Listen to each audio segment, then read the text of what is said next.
O texto diz assim, eu vou começar. 24, verso 1. Jesus ia se retirando do templo quando se aproximaram dele os seus discípulos para lhe mostrarem a estrutura do templo. Ele, porém, lhe perguntou: não vedes tudo isto? Em verdade vos digo que não ficará aqui pedra sobre pedra que não seja derrubada. Ponto. Dá uma paradinha. Isso aqui não se parece com a realidade que nós estamos vivendo? Jesus estava em frente a uma estrutura física, que era o templo, junto com seus discípulos. E os discípulos se maravilharam com a estrutura. E Jesus disse: olha, isso aí não vai ficar aí. Não vai ficar pedra sobre pedra. Era uma profecia que Jesus estava dando sobre a suntuosidade do templo, a grandeza do templo. Diante da maravilha do templo, Jesus disse que aquilo ali não tinha tanto valor e que aquilo seria derrubado. Então Deus hoje, com essas realidades que têm acontecido, Deus está hoje desmontando as estruturas religiosas, para que nós como igreja possamos entender quem de fato nós somos em Deus. E aí então surge a pergunta, a mesma pergunta serve para resolver uma série de coisas. E eu quero dizer, irmãos, que os sinais, as profecias que foram ditas a respeito do nascimento de Jesus se cumpriu todas. As profecias que foram ditas a respeito da sua morte se cumpriram todas. E as mesmas profecias que foram ditas em relação a Jesus, no que diz respeito à sua ressurreição, se cumpriram todas. Então, do nascimento dele, as profecias se cumpriram todas. Da sua morte, se cumpriram todas. Da sua ressurreição, se cumpriram todas. Você acredita que não vai se cumprir da segunda vinda? Porque o que atesta a profecia é o histórico profético que já aconteceu sobre o mesmo assunto. O que atesta a profecia, se ela vai acontecer ou não, é o histórico, o caminho, a trajetória dessa profecia. E o que está atrás dessa profecia, todos os fatos históricos relacionados ao mesmo assunto se cumpriram. Se cumpriu. Já se cumpriu sobre o nascimento, sobre a morte, sobre a ressurreição. Agora está se cumprindo as profecias relacionadas à segunda vinda de Cristo. Você já conhece o que eu vou pregar. Você já sabe. E muitas pessoas já conhecem esse texto. Agora, o coronavírus, diante de Mateus 24, fica desse tamanho. Fica pequenininho. Quer ver? Eu vou discorrer o texto para você ver. Você já leu o capítulo 24 de Mateus? Todo? Todo mundo aqui já leu? Se você não leu o capítulo 24 de Mateus nenhuma vez, você tem que ler. Você tem que ler umas 10 vezes. No mínimo. E todos os outros textos correlacionados ao de Mateus 24. Porque a igreja do Senhor aqui está... Essa igreja aqui está em Mateus 24. Nós estamos em Mateus 24. Em que período da Bíblia nós estamos? Nós estamos em Mateus 24. Eu estou em Mateus 24, você também. Se nós estamos em Mateus 24, como é que eu não leio o que está acontecendo? Vamos ler? Quem vai comigo, diga glória a Deus. Então, assentando no Monte das Oliveiras, aproximaram dele os discípulos em particular e pediram: dize-nos quando acontecerão estas coisas e que sinal haverá da tua vinda e dos fins dos tempos. Uma pergunta que não quer calar. Eu já ouvi tanta gente dizendo esses dias: é o fim dos tempos, pastor. É o fim dos tempos, pastor. Irmãos, o fim dos tempos começou quando Jesus veio. E eu disse na reserva ontem que 1000 anos para Jesus é como um dia que se foi. 1000 anos é como um, e um dia é como 1000. Então não regule o seu relógio pelo relógio de Deus. Porque a maioria das pessoas estão vivendo como se Jesus nunca fosse voltar. O mundo está vivendo como se Jesus não fosse voltar.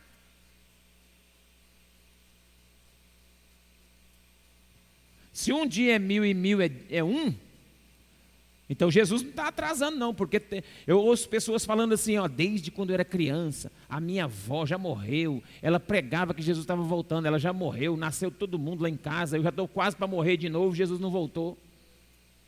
Essa história é antiga. Deixa eu te falar, o nosso relógio não é o de Deus. Na contagem de Deus, Jesus chegou no céu antes de ontem. Tem 2 dias que ele está lá.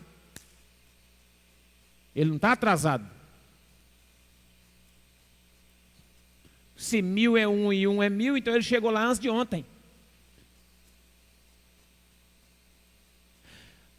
Para ele, no tempo dele, ele chegou antes de ontem, mas no nosso tempo, sabe quanto tempo tem? 2000 e poucos anos. 2000 e tanto. Então toma cuidado que ele está para chegar. Fique esperto. Atento. A vinda de Jesus é certa. E essa já era uma preocupação dos discípulos.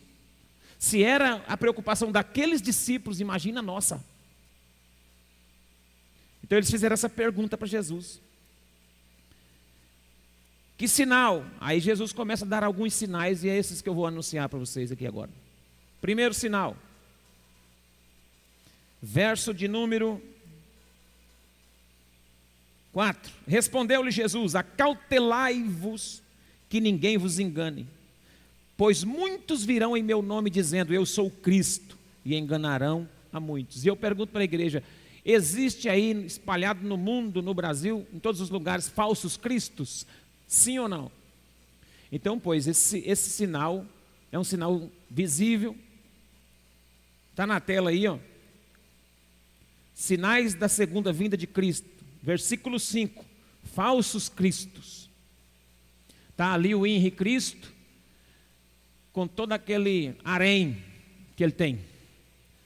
E viaja para todo lado com essa mulherada aí, falando que é o Cristo. Dizendo que é o Cristo. Falsos cristos. Outro sinal. Verso 6. Guerras e rumores de guerras. Verso 6 diz assim, ouvireis falar em guerras e rumores de guerra. Mas cuidado para não vos alarmardes. Tais coisas devem acontecer, mas ainda não é o fim. Tem muitas pessoas que dizem, pastor, guerra tem há muitos séculos, muitos anos que tem guerras. Tudo bem, mas aqui está a explicação do texto, ainda não é o fim. Então só as guerras e os rumores de guerra não atestam que é o fim. Mas é um sinal, amém? Outro sinal, verso 7. Fome, pestes e terremotos. Levantar-se-ão nação contra nação, reino contra reino. Haverá fomes, pestes e terremotos.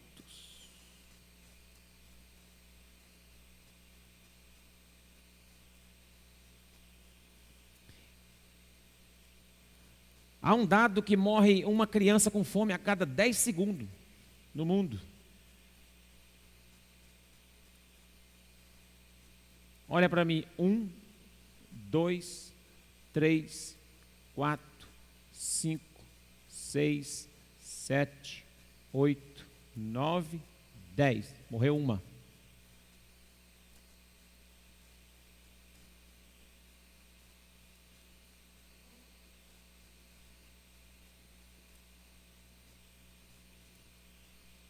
Os sinais estão aí, irmãos. Eu quero que você não perca essa palavra.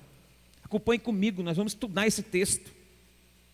Fomes, pestes e terremotos. Nação contra nação, reino contra reino. Olha para você ver. É uma nação querendo engolir a outra.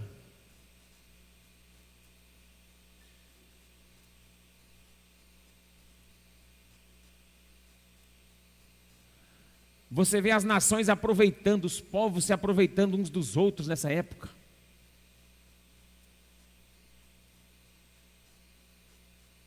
Eu sei que tem muito fake news, mas parece que tinha um vidrinho de álcool gel sendo vendido a R$40.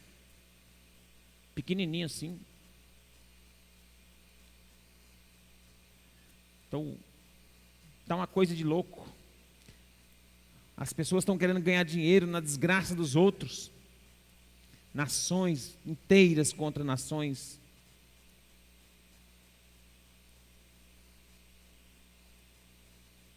Verso 8. Todas essas coisas, porém, são o princípio das dores. Não é o fim, mas é o princípio das dores. E eu tenho, irmãos,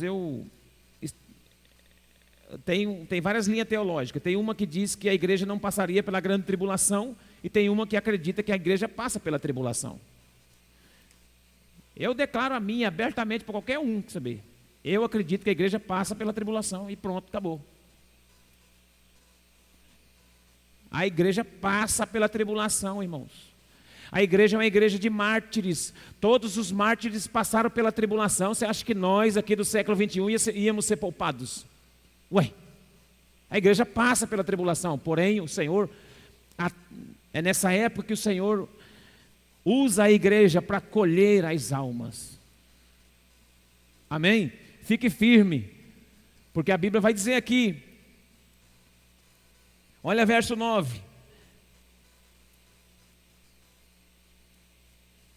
Ao verso 9.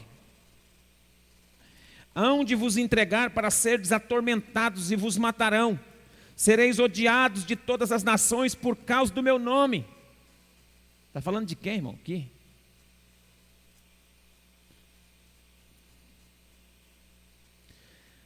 Irmão, desculpa a expressão, mas o crente Nutella não aguenta isso aqui não, tá?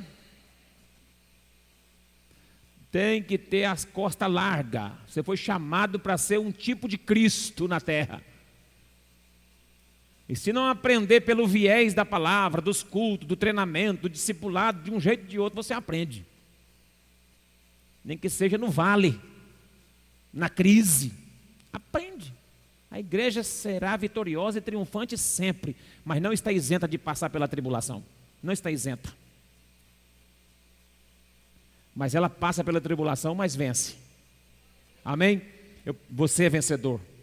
Você já é vencedor. Jesus já venceu por você. Verso de número 10. Outro sinal.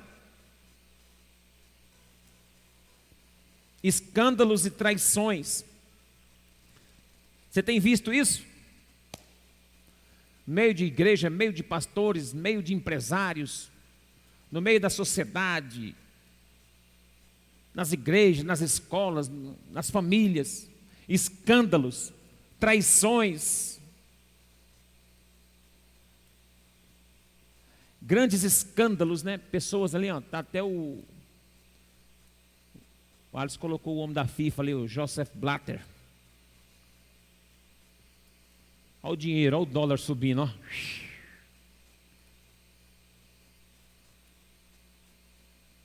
Escândalos, mensalão, petrolão, escândalos de magnitude mundial, na cidade, traições, adultério, prostituições, mentira, engano, famílias se desfazendo, tudo isso está acontecendo, irmão. Sinais da vinda de Cristo, sinais da vinda de Cristo. Outro, verso 11, surgirão muitos falsos profetas e enganarão a muitos. Você acha que tem falso profeta? Se tem falso Cristo, não vai ter falso profeta? O problema é como descobrir o falso profeta. Você sabe como que se descobre o falso profeta ou não? Agora olha para mim, o falso profeta prega a palavra verdadeira. A palavra que o falso profeta prega é verdadeira, é essa aqui. Então ele é falso, mas ele prega uma palavra verdadeira. E se ele prega a palavra verdadeira, a Bíblia diz em Jeremias, eu velo, 1:12, né? Eu velo pela minha palavra para cumprir. É por isso que você vê muitos falsos profetas pregando a palavra e acontecendo milagres, sinais e maravilhas. Porque Deus não precisa de um homem para fazer sinais, prodígios e maravilha. Deus precisa da palavra dele se cumprindo. É a palavra que faz os sinais, prodígios e maravilha. Não é o instrumento que está atrás dessa palavra. Aquele ali é só um apregoeiro, só um canal. E se ele tiver a vida falsa, pode acontecer milagre? Pode, está acontecendo toda hora. A Bíblia diz assim que no último dia, eles vão dizer para Jesus: mas no teu nome eu curei, no teu nome eu expulsei demônios, no teu nome eu preguei a palavra, fiz sinais, maravilha. Ele falou: mas eu não te conheço, porque você é falso. E como descobrir o falso se o que ele prega é verdadeiro? É um sinal da vinda de Cristo, os falsos profetas. O falso profeta você descobre não pela palavra que ele prega e nem pelos sinais que se opera. Você descobre pela vida que ele tem. Você não descobre por aquilo que ele faz, sim por aquilo que ele é. E está cheio de crente aí seguindo o falso profeta e achando que ele é de Deus. Só porque aconteceu sinais e maravilhas, eles seguem.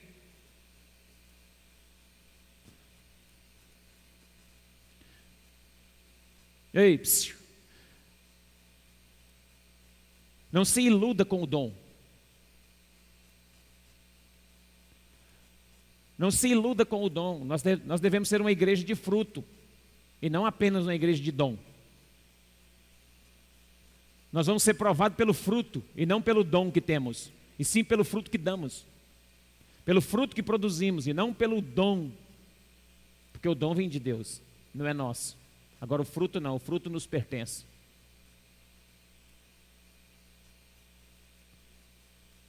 Vai surgir muito mais daqui para frente, falso profeta. Fique atento então pela palavra. Verso 12. E por se multiplicar a iniquidade, o amor de quase todos se esfriará. Você está percebendo uma falta de amor?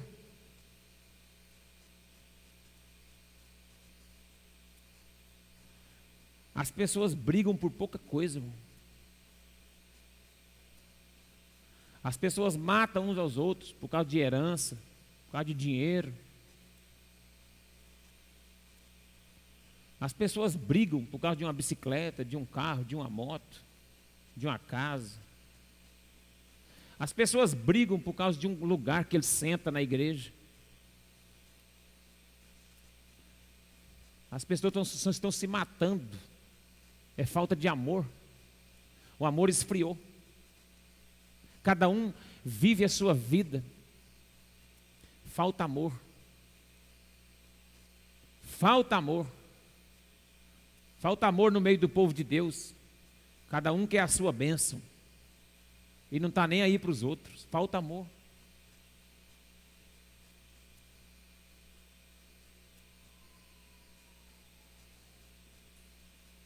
Outro sinal. Verso 14. Mas antes do 12, antes do 14, tem aqui o 13. O 13 fala assim, ó.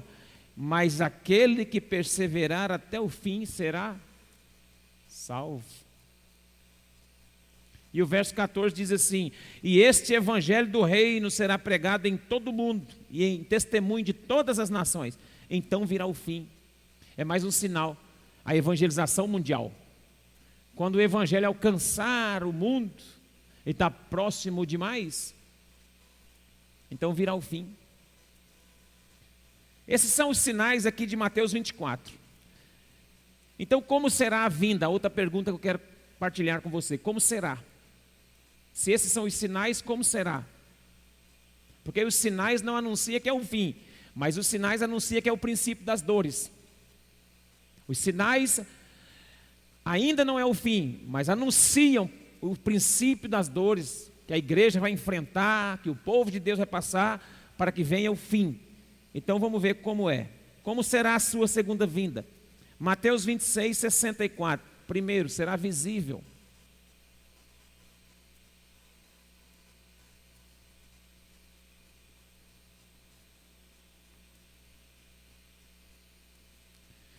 Mateus 26, 64 diz assim: respondeu Jesus: tu dissestes, eu porém vos digo que em breve vereis o Filho do Homem assentado à direita do Todo-Poderoso, vindo sobre as nuvens do céu.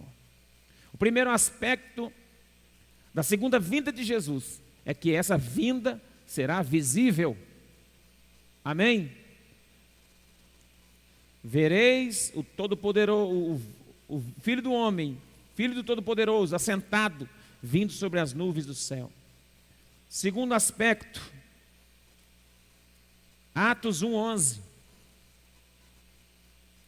será física.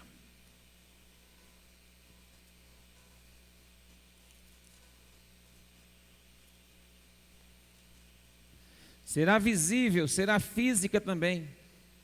Atos 1:11. Acompanha comigo a Bíblia.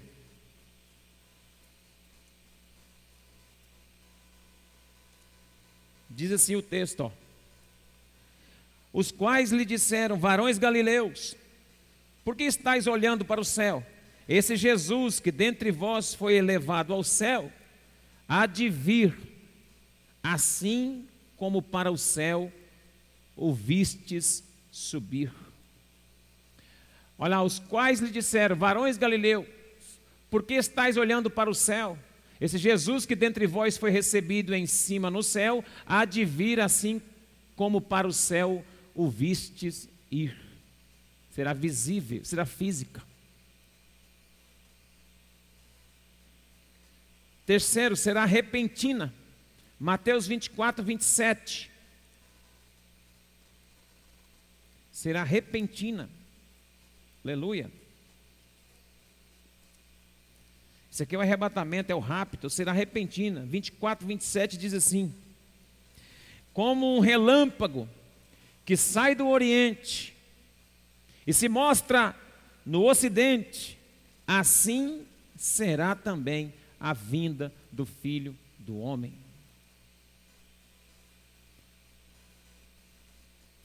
Então se verá o Filho do Homem vindo sobre as nuvens com poder e glória. Porque assim como o relâmpago que sai do Oriente se mostra no Ocidente, assim há de ser a vinda do Filho do Homem. Será repentina, de repente. E por último, será gloriosa. Mateus 25:31. O texto vai dizer assim, 25:31 de Mateus: a volta de Jesus será gloriosa. Quando o Filho do Homem vier em sua glória, e todos os anjos com ele, então se assentará no trono da sua glória. Visível, física, repentina e gloriosa. São aspectos da segunda vinda de Cristo. Olha lá, e quando o Filho do Homem vier em sua glória, e todos os santos anjos com ele, então se assentará no trono da sua glória. Eu posso ouvir um glória a Deus? Jesus está voltando, povo.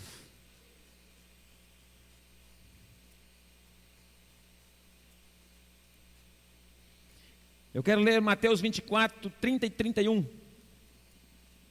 que é o que nós meditamos.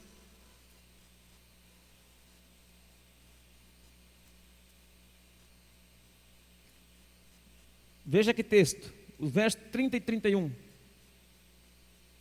24 de Mateus, diz assim: então aparecerá no céu um sinal do Filho do Homem, e todos os povos da terra se lamentarão e verão o Filho do Homem vindo sobre as nuvens do céu com poder e grande glória.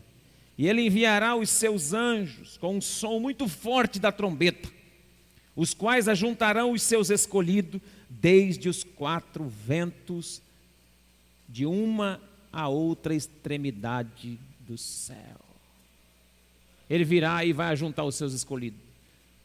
Não tema o espanto. Não te preocupes.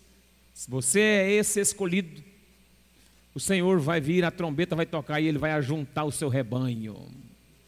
Está muito próximo, irmão. Em Lucas tem um texto que eu quero, na verdade, terminar com essa conjectura, e não é para amedrontar ninguém, com essa ideia bíblica que existe há muito tempo.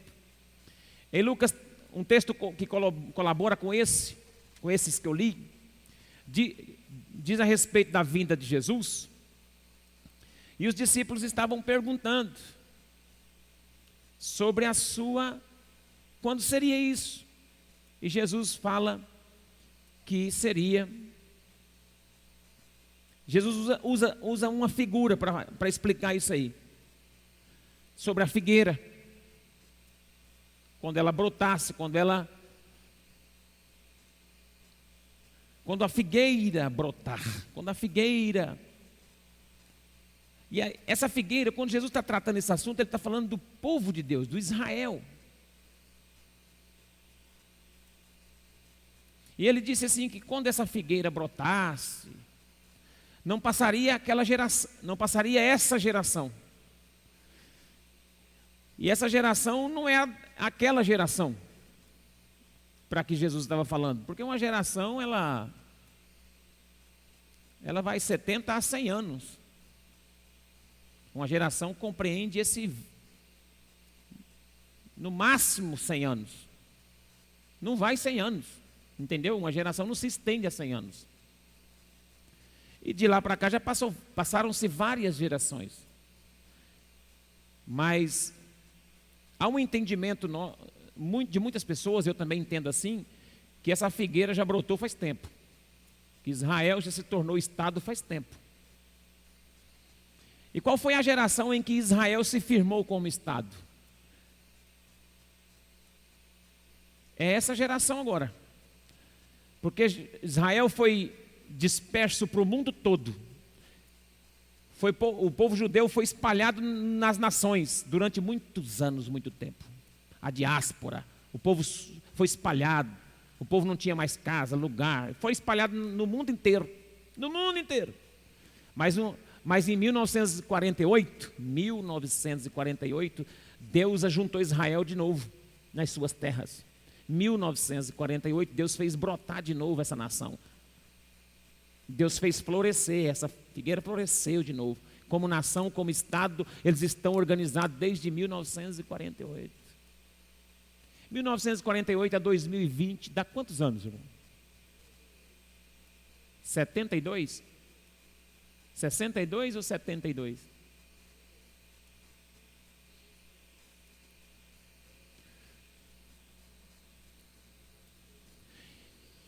Irmãos, deixa eu falar um negócio para você.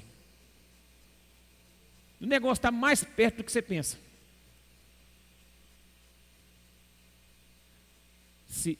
Não é só isso, irmão, que basta.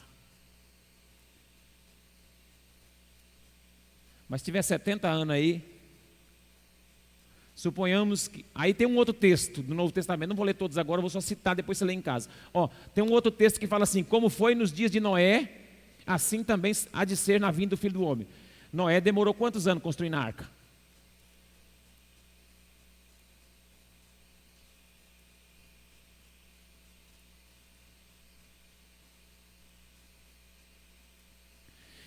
A figueira floresceu em 1948, tem aí 72 anos.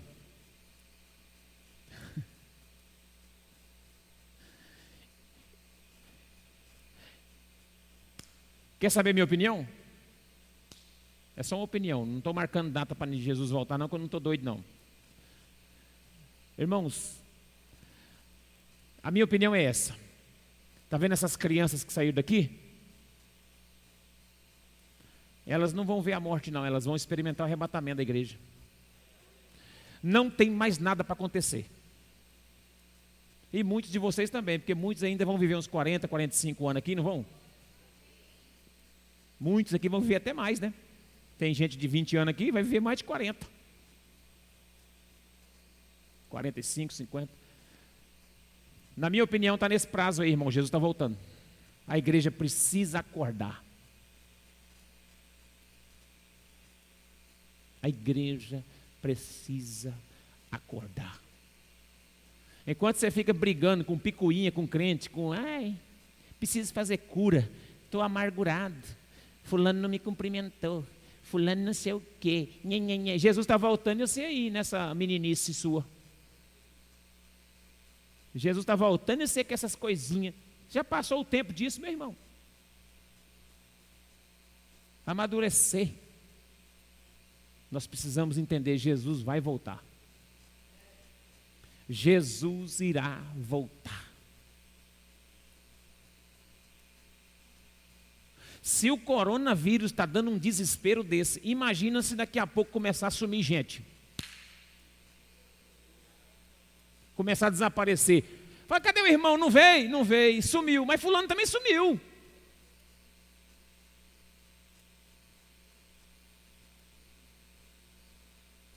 Você quer ver? Se a pessoa ouvir uma palavra dessa e acordar no outro dia, e ele acordar meio atrasado e o pessoal da casa dele sair, ficar lá fora escondido.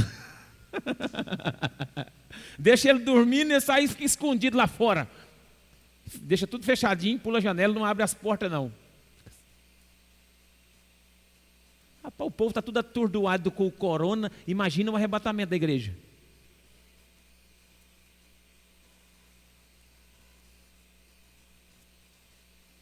Vamos nos preparar, meus irmãos. Aquele que perseverar até o fim será salvo.